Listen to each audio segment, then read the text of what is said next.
ये झुंझुनू है जहां की देशभक्तों को पूरा हिंदुस्तान जानता है और आज पूरा देश राजस्थान के झुंझुनू से जुड़ा हुआ है। तो एक बार ऐसी जय की गुंजार हो कि पूरा हिंदुस्तान जान ले कि आज झुंझुनू में फसल बीमा योजना का ये कार्यक्रम हो रहा है। बोलिए भारत माता की, झुंझुनू और आसपास की जनता की, सभा में आई बहनों भाइयों की और मेरे भांजे और भांजियों की। अब तो मामा झुंझुनू का भी हूं। मंच पर विराजमान जनता की सेवा ही जिनके लिए भगवान का भजन है, ऐसे राजस्थान के कर्मठ, गतिशील और यशस्वी मुख्यमंत्री जिनको अभी हम बड़े ध्यान से सुन रहे थे, आदरणीय भजनलाल शर्मा जी, मेरे सहयोगी मंत्री दिनों रात देश में किसानों की सेवा में जुटे हैं, आदरणीय श्री भागीरथ चौधरी जी, राजस्थान के छापामार कृषि मंत्री डॉक्टर किरोड़ीलाल मीणा जी, इस जिले के प्रभारी मंत्री आदरणीय अविनाश गहलोत जी, हमारे वरिष्ठ नेता पूर्व मंत्री राजस्थान सरकार आदरणीय राजेंद्र राठौड़ जी, किसान आयोग के अध्यक्ष सीआर चौधरी जी,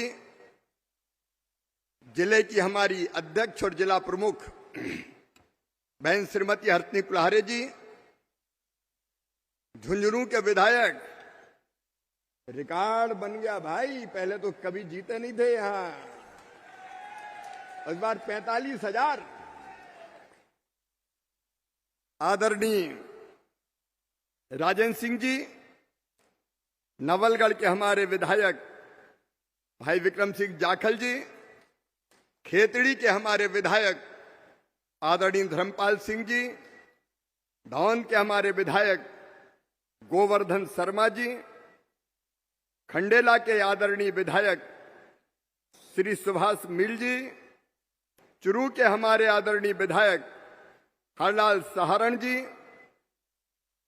कृषि सचिव देवेश चतुर्वेदी जी, राजन विशाल जी, सुहास महारिया जी मेरे साथ सांसद रहे हैं, प्रेम सिंह जी, सुमेधानंद जी, संतोष जी, नरेंद्र जी, मंच पर विराजमान सभी आदरणीय वरिष्ठ नेता साथी पदाधिकारीगण, यहाँ बहनों भाइयों बेटे बेटियों, आप सबको दोनों हाथ जोड़ के प्रणाम करता हूं, आप सबको नमस्कार करता हूं। राम राम सा। ये अद्भुत धरती है, झुंझुनू की इस पवित्र धरा को प्रणाम। इस माटी से तिलक करो, ये धरती है बलिदान की, ये वीरों की भूमि, ये सूरों की भूमि, ये बलिदानियों की भूमि है। और आज भी देश की सीमाओं की सुरक्षा करते हुए भारत माता के एकता और अखंडता की रक्षा करते हुए हमारे सैकड़ों जवानों ने बलिदान दिया है। मैं उनको शीश झुका के प्रणाम करता हूं, उनके चरणों में श्रद्धा के सुमन अर्पित करता हूं। पूजे न गए शहीद, पूजे न गए शहीद, तो फिर ये मंत्र कौन अपनाएगा?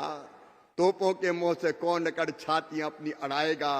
चूमेगा फंदा कौन, गोलियां कौन वक्ष पे खाएगा?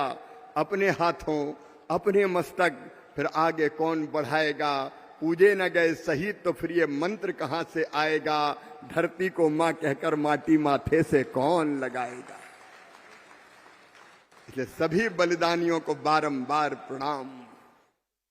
जब भी राजस्थान की इस पवित्र धरती पर आते हैं तो शीश श्रद्धा से झुक जाता है और मन आनंद और प्रसन्नता से भर जाता है। लेकिन आज तो मैंने जो दृश्य देखा मुख्यमंत्री जी, हेलीकॉप्टर से राजस्थान के बारे में कहा जाता था कि यहां हरियाली कहां देखने मिलती है, यहां तो ज्यादातर रेगिस्तान के दर्शन होते हैं। लेकिन आज मैंने देखा हरियाली जैसे हिलोर ले रही हो चारों तरफ। बरसात भी अच्छी हो रही है, कृषि मंत्री जी बता रहे थे। बरसात अच्छी हो क्यों ना, अरे जब धर्मात्मा राज करते हैं तो परमात्मा भी प्रसन्न होता है। और आपने आज इस पवित्र धरती पर पगड़ी पहनाकर हमारा सम्मान किया है। मैं केवल एक बात का खंडन करना चाहता हूं, मैं मुख्य अतिथि नहीं हूं, मैं मेहमान कैसे हो सकता हूं। कृषि भारतीय अर्थव्यवस्था की रीढ़ और किसान उनकी आत्मा है, और किसानों की सेवा मेरे लिए भगवान की पूजा है। मैं मेहमान नहीं, मैं तो सेवक हूं। किसानों की सेवा अपनी जिंदगी का मिशन है। और प्रधानमंत्री श्रीमान नरेंद्र मोदी जी के नेतृत्व में संकल्प भी कि भारत की कृषि को और भारत के किसानों को दुनिया में नंबर 1 पर ले जाकर ही चैन की सांस लेंगे। किसान भाइयों, आपने पगड़ी पहनाई है। मैं कृषि और ग्रामीण विकास मंत्री के रूप में आपका सेवक आपको वचन देता है, इस पगड़ी का मान, किसानों का सम्मान और झुंझुनू की शान कभी जाने नहीं देंगे, कभी जाने नहीं देंगे। अब प्रधानमंत्री नरेंद्र मोदी जी के नेतृत्व में एक अद्भुत भारत का निर्माण हो रहा है। एक वैभवशाली भारत, एक गौरवशाली भारत, एक संपन्न भारत, एक समृद्ध भारत और एक शक्तिशाली भारत और एक विकसित भारत। अभी मुख्यमंत्री जी कह रहे थे, ये प्रधानमंत्री है नरेंद्र मोदी जी, राजस्थान में पानी ही पानी आने वाला है। एक तरफ यमुना जी का पानी, दूसरी तरफ चंबल का पानी, और सुनो राजस्थान वालों, अब सिंधु का पानी भी राजस्थान की धरा पर आने वाला है। कांग्रेस ने देश के साथ कैसी बेईमानी की थी। पंडित जवाहरलाल नेहरू ने बेईमानी की, कांग्रेस ने बेईमानी की। राजस्थान वालों और देशवासियों, हमारी सिंधु, हमारी झेलम, हमारी चुनाव, इसका 80% पानी पाकिस्तान को दे दिया।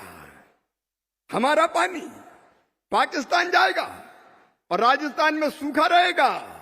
प्रधानमंत्री नरेंद्र मोदी जी ने कह दिया, पानी और खून एक साथ बह नहीं सकते। वो सिंधु समझौता रद्द कर दिया। पानी भी दिया नेहरू जी ने और पैसे भी दिए।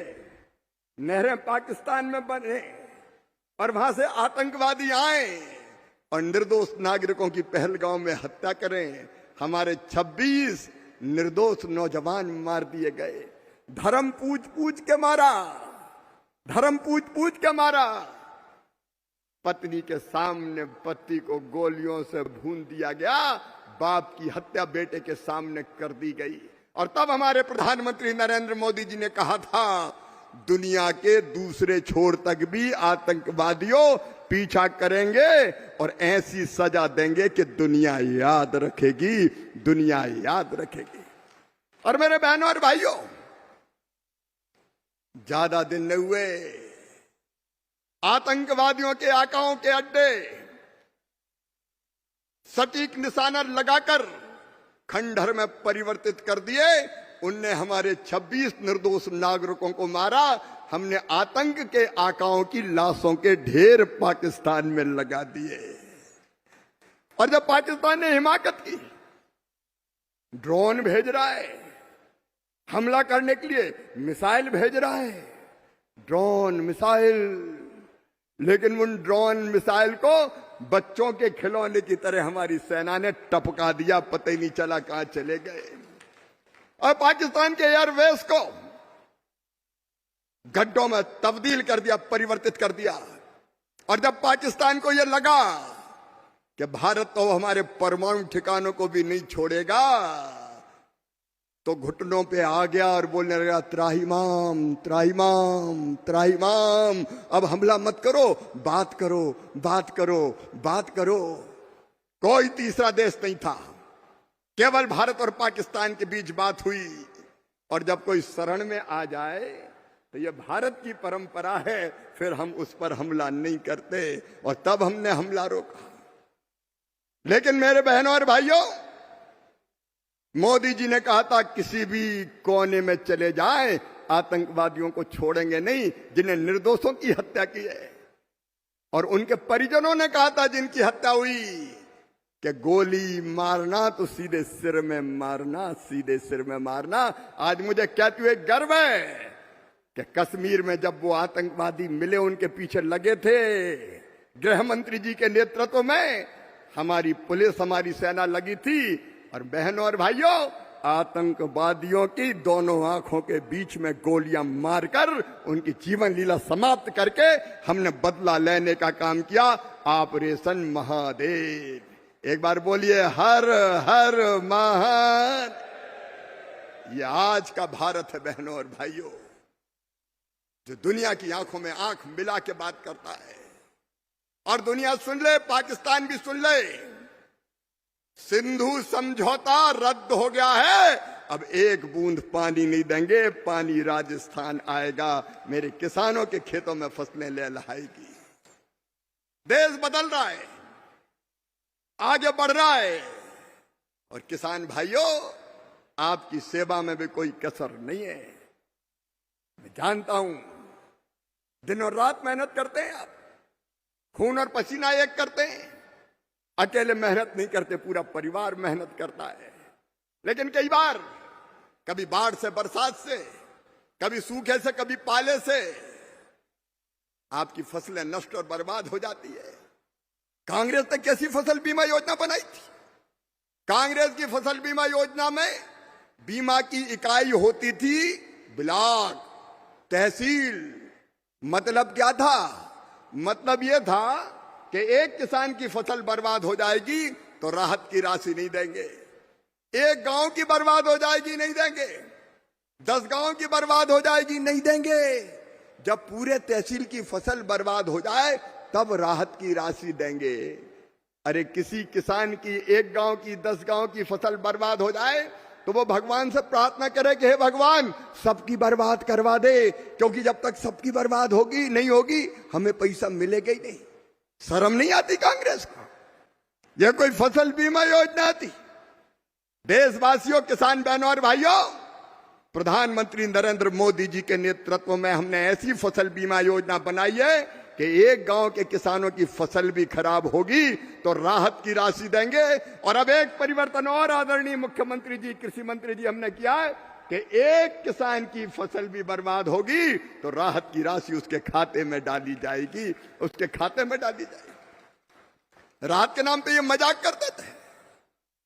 जनवरी से लेके अब तक 11,000 करोड़ रुपया किसानों के खाते में डाल चुके हैं। और आज जो 3900 करोड़ रुपया, उसमें से 1/3 तो राजस्थान के ये, 1/3 राजस्थान के ये। और राजस्थान के किसान भाइयों और देश के किसान भाइयों, मैं आपको आश्वस्त करता हूं, ये मोदी जी की सरकार है। भगवान ना करे कभी फसल बर्बाद हो, लेकिन अगर कभी ऐसी मौका आ गया तो राहत की राशि में कसर नहीं रखेंगे, क्योंकि हम जानते हैं कि फसल अगर बर्बाद होती है तो केवल फसल बर्बाद नहीं होती, किसान की जिंदगी बर्बाद होती है, बाल बच्चों का भविष्य बर्बाद होता है। इस संकट से मोदी जी के नेतृत्व में भाजपा की सरकार आपको निकाल के पार ले जाएगी। और केवल एक योजना नहीं, अभी भजन लाल जी बता रहे थे आपको, 4.25 लाख करोड़ रुपया प्रधानमंत्री किसान सम्मान निधि के रूप में अब तक देश के किसानों के खाते में डाला जा चुका है। प्रधानमंत्री फसल बीमा योजना में 2016 से अब तक 2,12,000 करोड़ रुपया डाला जा चुका है। और खाद की सब्सिडी, मैं आपको बताना चाहता हूं किसान भाइयों, ये केवल आरोप लगाना जानते हैं। आज आपको यूरिया की एक बोरी 45 किलो की, यूरिया की एक बोरी 45 किलो की ये 266 रुपए में मिलती है। इसकी कीमत है 1633 रुपया 24 पैसा, बाकी मोदी सरकार भरती है। आपको डीएपी की 50 किलो की बोरी 1350 में मिलती है, उसकी कीमत है 3,100 रुपया। और अब तक 14,06,000 करोड़ रुपया खाद सस्ता मिले, इसलिए मोदी जी की सरकार फर्टिलाइजर कंपनियों को दे चुकी है। कोई कल्पना करता है? बहनों और भाइयों, एक नहीं ऐसी अनेकों योजनाएं राजस्थान के किसान भाइयों, हमने योजना बनाई है कि अगर आपकी फसल का ठीक दाम नहीं मिलेगा, एमएसपी भी बढ़ाई।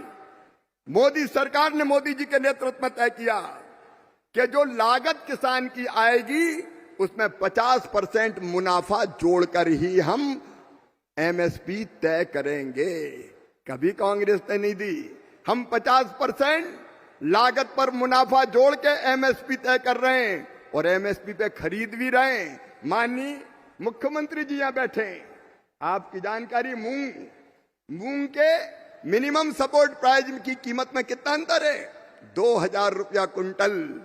लेकिन मुख्यमंत्री जी, कृषि मंत्री जी ने प्रस्ताव भेजा कि ये मूंग किसानों की खरीदी जाए, तो हमने तय किया राजस्थान के किसानों की मूंग खरीदी जाएगी और 2000 रुपया प्रति कुंटल भारत सरकार उसका बहन करने का। 1 कुंटल 2000 रुपया, कभी सुना है? कोई सोच सकता था? चिंता मत करो रे किसान भाइयों, खूब पैदा करो, अच्छा पैदा फसल करो और खरीदने का काम मोदी जी की सरकार और राजस्थान सरकार मिलकर करेगी। अभी तक पीएम आशा गेहूं की खरीद और धान की खरीद के लिए किसानों के खाते में 43 लाख करोड़ 87,000 करोड़ रुपया डाले जा चुके हैं। ये खरीद जारी रहेगी। और अगर कोई ऐसी फसल है, कई जगह अब सब्जियां पैदा होने लगी, टमाटर पैदा हुआ खराब हो जाए, प्याज पैदा हुई खराब हो जाए, आलू पैदा हुई खराब हो जाए, तो एक योजना और हमने बना दी है, उसको भी ध्यान से सुन लेना। यहाँ कीमत कम है और दिल्ली में कीमत ज्यादा है, यहाँ कीमत कम है और जयपुर में कीमत ज्यादा है, तो चिंता मत करना। जयपुर या दिल्ली बेचने ले आना, राज्य सरकार की किसी संस्था के माध्यम से। आप कहोगे कि ट्रक का भाड़ा ही बहुत लग जाएगा, तो ट्रक का भाड़ा आप नहीं चुकाएंगे, मोदी जी की सरकार चुकाएगी, चिंता मत करना। एक के बाद एक नई नई योजनाएं किसान को उसके उत्पादन की ठीक कीमत मिले, इसके लिए बनाने का काम हम कर रहे हैं। और बहनों भाइयों, किसान लूट से बच जाए, इसके लिए नकली खाद, नकली पेस्टिसाइड, मुख्यमंत्री जी एक बिक रहा था स्टूबलाइन, जैव उत्तेजक, 30,000 दवाइयां बिक रही थी, 30,000 दवाइयां, कोई लाइसेंस नहीं, कोई वैज्ञानिक परीक्षण नहीं, लेकिन बिक रही थी। हमने उन सब पर प्रतिबंध लगा दिया है और तय कर दिया है कि जब तक कोई एग्रीकल्चर यूनिवर्सिटी या आईसीआर का जो हमारा संस्थान है, वो जब तक प्रमाणित नहीं कर देगा कि इसका किसान को फायदा है, तब तक बेच नहीं सकोगे। ये हमने तय किया। कुछ लोगों ने ये धंधा ही बना लिया, नकली बेचो, जरूरत नहीं है फिर भी बेचो। खाद लेने गए तो कहने लगे 2 बोतल और ले जाओ। काय की? ये बोले तुम्हें इससे क्या मतलब, खाद तभी मिलेगी जब ये 2 दवाई और ले जाओगे। अरे काय को ले जाओगे? मैं ऐसे लोगों को चेतावनी देना चाहता हूं, अगर उन्हें किसान के साथ ऐसा व्यवहार किया तो हम किसी कीमत पर उनको छोड़ेंगे नहीं। एफआईआर होगी, जेल भेजे जाएंगे। क्यों एक चीज के साथ किसान को जबरदस्ती दूसरी चीज दोगे? और अभी हम तैयारी कर रहे हैं, मुख्यमंत्री जी, अभी हम तैयारी कर रहे हैं, ये नकली खाद और नकली पेस्टिसाइड और खराब बीज के खिलाफ एक कड़ा कानून बनाने वाले हैं। हम बेईमानों को छोड़ेंगे नहीं। ये मोदी जी की सरकार है, लगातार उस दिशा में किसान भाइयों काम चल रहा। और एक बात और देश के किसान सुन लें, आज मैं मुख्यमंत्री जी से भी कह रहा था, भगवान न करे कभी बीमारी कोई अपनी फसलों में लगे, लेकिन कई बार जैसे सोयाबीन में एलो मोजिक लग गया, कभी दूसरी बीमारी आ गई, तो सुनो मेरे भाइयों, एक तो तुरंत खबर करना, एक तो हम फोटो खींच के भी उस फसल की आप भेजेंगे पत्तियों की, तो उस पर भी वैज्ञानिक आपको दवाई बताएंगे कि फलानी दवाई डालो। और दूसरे, तुरंत वैज्ञानिकों की टीम आपके गांव में आएगी, फसल की जांच करेगी और आपको बताएगी कि आपको क्या डालना चाहिए। 16,000 वैज्ञानिक अपने पास, वैज्ञानिक लैब में बैठे रहते थे। कभी लैंड पे नहीं गए, जमीन पे नहीं गए। हमने तय किया वैज्ञानिक लैब में नहीं बैठेंगे, वैज्ञानिक गांव में किसानों के बीच जाएंगे और विकसित कृषि संकल्प अभियान चलाया। खरीफ की फसल में यह चला था, रबी की फसल में भी वैज्ञानिक और कृषि विभाग का अमला राज्य सरकार के अमले के साथ आपके गांव आएगा और आपको बताएगा कौन से बीज चाहिए, माटी आपकी कैसी है, कितना आप खाद डालें, अनावश्यक ना डालें, इसके लिए भी आपको गाइड करेगा। और अब जो शोध होंगे, अनुसंधान होंगे, वैज्ञानिक अपने मन से ही रिसर्च करते रहते थे, अब ऐसा रिसर्च नहीं होगा। अब किसानों की समस्या को देखकर रिसर्च किया जाएगा कि इसका समाधान कैसे किया जाए। हमने वैज्ञानिकों से कहा है सोयाबीन का उत्पादन कब है, नए बीज बनाओ, उत्पादन क्यों नहीं बढ़ना चाहिए, 3-4 कुंटल पैदा होता है एक एकड़ में। मूंग का उत्पादन कम है, उड़द का उत्पादन कम है, बाजरे का उत्पादन कम है। हम अच्छे बीज बनाने में लगे हुए हैं और जल्दी सफलता प्राप्त करेंगे ताकि दुनिया का मुकाबला कर सकें। लेकिन मित्रों, एक धन्यवाद मैं अपने प्रधानमंत्री जी को देना चाहता हूं, प्रणाम करना चाहता हूं। प्रधानमंत्री हो तो ऐसा हो। दुनिया के देश, ताकतवर देश, समझौता करो। और समझौता कैसा करो? हमारे देश के कृषि उत्पाद, गेहूं, चावल, मक्का, सब भारत में बिना ड्यूटी के आने दो। हमारा और उनका कोई मुकाबला है? अरे हमारे किसानों के पास 1 एकड़ जमीन, 2 एकड़ जमीन, 5 एकड़ जमीन, उनके पास 10-10, 15-15 हजार हेक्टर जमीन, 25,000, 50,000 एकड़ के फार्म हाउस। भला हमारे किसान मुकाबला कर सकता है क्या? उनके यहां भारी सब्सिडी दी जाती है।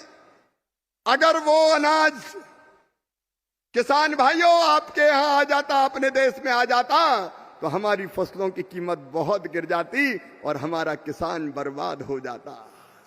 लेकिन तय किया प्रधानमंत्री जी ने कि चाहे कितना ही व्यक्तिगत नुकसान हो जाए, मैं तैयार हूं, लेकिन किसानों का नुकसान नहीं होने दूंगा, किसानों के हित से कोई समझौता नहीं करूंगा। एक बार दोनों हाथ ऊपर उठा के तालियां बजाइए प्रधानमंत्री नरेंद्र मोदी जी का, अभिनंदन कीजिए प्रधानमंत्री जी का। बड़ा फैसला, किसानों के हितों के साथ समझौता नहीं होगा, पशुपालकों के हितों के साथ समझौता नहीं होगा, गरीबों के, मछुआरों के हितों के साथ समझौता नहीं होगा। सचमुच में आज देश को ऐसा प्रधानमंत्री मिला है। मेरे प्रिय किसान बहनों और भाइयों, मैं एक ही अपील आपसे करना चाहता हूं। प्रधानमंत्री जी के नेतृत्व में केंद्र सरकार, मुख्यमंत्री जी के नेतृत्व में मुझे बहुत खुशी हुई। आपने इनोवेशन किया भजन लाल जी, 6,000 पीएम दे रहे हैं, 3,000 आपने 9,000 कर दिए और ये भी कह दिया कि नहीं 12 तक जाना है। 0% ब्याज पे आप कर्जा दे रहे हैं, कृषि मंत्री जी 0% ब्याज पर कर्जा देने का काम कर रहे हैं। और बिजली भी जल्दी आपने संकेत दिया है। ये काम किसानों के लिए जो राजस्थान की धरती पर हो रहे हैं वो अद्भुत और अभूतपूर्व हो रहे हैं। मैं राजस्थान के मुख्यमंत्री जी का और यहाँ की सरकार का अभिनंदन करता हूं भारत सरकार की ओर से। और एक बार ताली बजा के अभिनंदन करो जी। और यह विश्वास दिलाना चाहता हूं, डबल इंजन की सरकार है। हाँ, मोदी जी, यहाँ भजन लाल जी, और फिर मामा भी तो है, हमारे कृषि मंत्री जी भी हैं। हम सब लोग मिलके राजस्थान को कृषि के क्षेत्र में और आगे बढ़ाएंगे। आज ही चर्चा मेरी हुई है कि हम राजस्थान का कृषि का रोड मैप वैज्ञानिक आधार पर बनाएंगे। हर एक फसल जो राजस्थान, अरे कितनी फसलें पैदा होती है, इसबगोल, जीरा, अलग अलग तरह के मसाले, सचमुच में अगर और ठीक दिशा मिल जाए तो खेती के मामले में राजस्थान भी नंबर 1 हो जाए। कैश क्रॉप यहां पे कई होती, उस दिशा में आप काम कर रहे हैं। वैज्ञानिकों की टीम लेकर मैं भी आऊंगा। हम भी राजस्थान वाले ही मान लीजिए, हम तो सेवक हैं आपके किसानों के, और इसलिए इसमें कोई कसर नहीं छोड़ेंगे। और चिंता मत करना, कोई समस्या हो तो यहां की सरकार तो बैठी है, दिल्ली भी दूर नहीं है, मामा का घर भी 12 सफदरजंग रोड है। किसानों के लिए हमेशा तैयार रहूंगा। आप सब किसान भाइयों से मैं एक ही निवेदन करना चाहता हूं। अपने प्रधानमंत्री जी ने एक आह्वान किया है हमसे, आह्वान। हमारी अर्थव्यवस्था दुनिया की चौथी सबसे बड़ी अर्थव्यवस्था है। कभी जिनने हम पर राज किया अंग्रेजों ने, उनको हमने पीछे छोड़ दिया मोदी जी के नेतृत्व में। अब जल्दी तीसरी सबसे बड़ी अर्थव्यवस्था बनने वाला है भारत। लेकिन बहनों और भाइयों, इसके लिए काम आपको भी करना पड़ेगा। प्रधानमंत्री जी ने अपील की हमसे कि स्वदेशी अपनाओ। हमारे दैनिक जीवन में जिन चीजों का उपयोग करो वो अपने देश में बनी होनी चाहिए। चाहे वो खाने पीने का सामान हो, चाहे वो पहनने का सामान हो, चाहे वो घर बनाने का सामान हो, चाहे तेल साबुन सौंदर्य प्रसाधन हो। हम विदेशी क्यों खरीदें? अरे अपने देश का खरीदोगे तो अपने जो मेरी बहनें बनाती सेल्फ हेल्प ग्रुप की वो सामान बिकेगा, अपने छोटे छोटे कारखानों में बना सामान बिकेगा, घरों में बनने वाला सामान बिकेगा।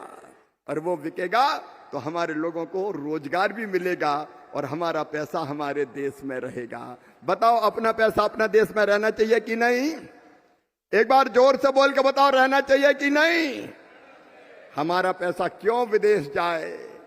शर्म तो उनको आना चाहिए जो राष्ट्र विरोधी ताकतों के दबाव में आज भारत की छवि खराब कर रहे हैं। क्या हो गया राहुल गांधी जी को? क्या हो गया इंडी गठबंधन को? रोज भारत को बदनाम, विदेशों में जा जाकर भारत को गाली देते। इन्हें देश को बदनाम किया, इन्हें सेना को बदनाम किया। इसी तुक में लगे रहते थे, अपने कितने विमान गिर गए, अपने कितने विमान गिर गए। जैसे गिरे तो मजा आ जाएगा, हाँ भारत के गिर गए, अब तो मोदी फंस गया। ये दूषित मानसिकता इनकी। क्या ये देशभक्ति है?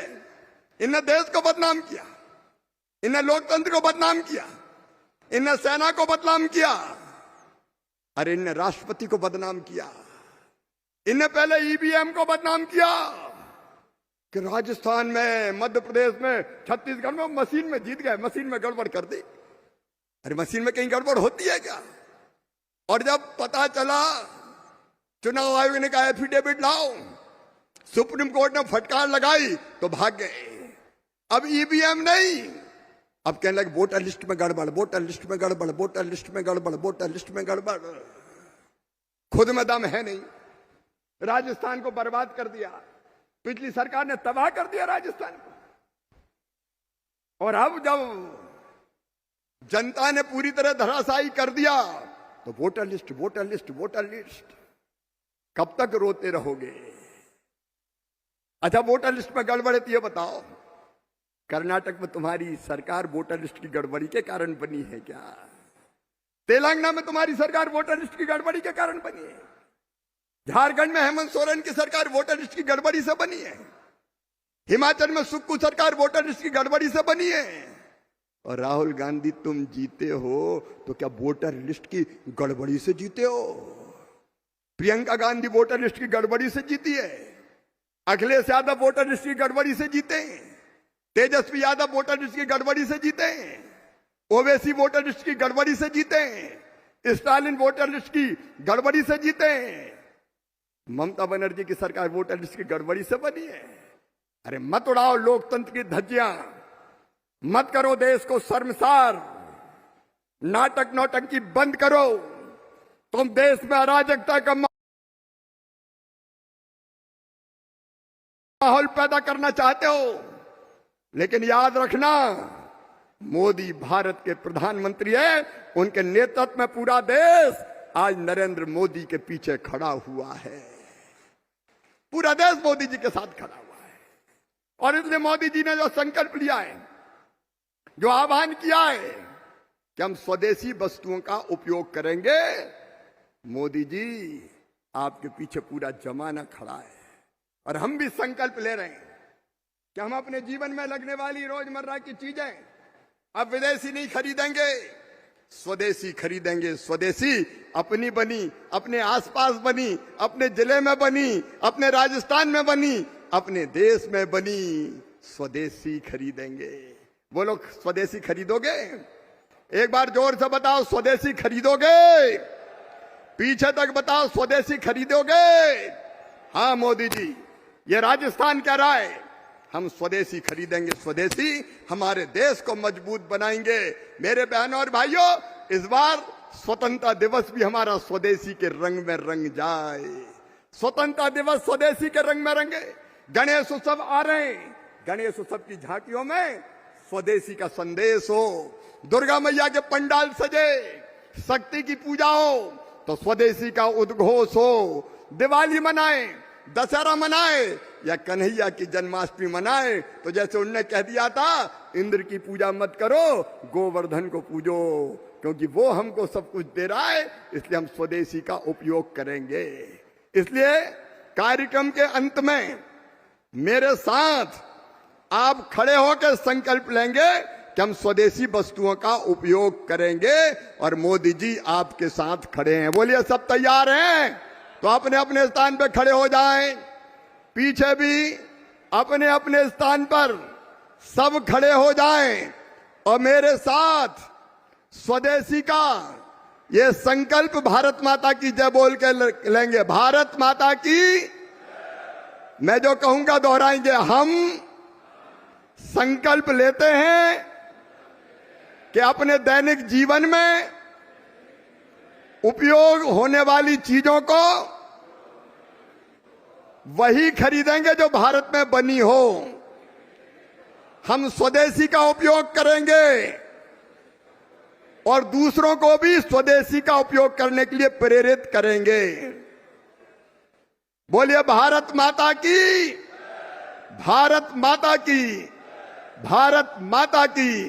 किसान भाइयों, फसल बीमा योजना का आज जो पैसा मिला है उसके लिए आपको बधाई, और आगे भी मत घबराना। मोदी सरकार और भजन लाल सरकार। साथियों, अभी आपने सुना हमारे देश के यशस्वी कृषि मंत्री श्री शिवराज सिंह चौहान जी के भाषण को। हमें बताया कि देश में कैसे जो है भारतीय जनता पार्टी की जो सरकार है वह किसानों के हित में काम कर रही है और किसानों के लिए तमाम जो सभी योजनाएं हैं उसके बारे में हमें यहाँ पर मंत्री जी ने अभी बताया है। इसके अलावा प्रधानमंत्री फसल बीमा योजना के तहत जो भी क्लेम किए गए थे उन सभी को आज यहाँ पर भुगतान किया गया है। ये बहुत बड़ी उपलब्धि है कि छत्तीसगढ़ प्रदेश में भी इसका जो लाभ है वो छत्तीसगढ़ प्रदेश के किसानों को भी मिला है। इसके अलावा इस योजना का जो पैसा है, प्रधानमंत्री फसल बीमा योजना के तहत जो भी नुकसान किसानों को हुआ था और जिन्होंने क्लेम किया था उन सभी को जो है इसकी राशि आज जो है हमारे देश के कृषि मंत्री के द्वारा यहाँ पर रिमोट का बटन दबाकर यहाँ पर सभी के खाते में पैसे को हस्तांतरण किया गया है। क्या आपने इस योजना का लाभ लिया है या नहीं, हमें कमेंट्स करके ज़रूर बताएं। अगर आपने प्रधानमंत्री फसल बीमा योजना के तहत जो है बीमा नहीं करवाया है तो आज ही अपने आप जो है सोसाइटी पे संपर्क कीजिए और वहाँ पर इस के लिए आपको जो है क्लेम करवानी होगी।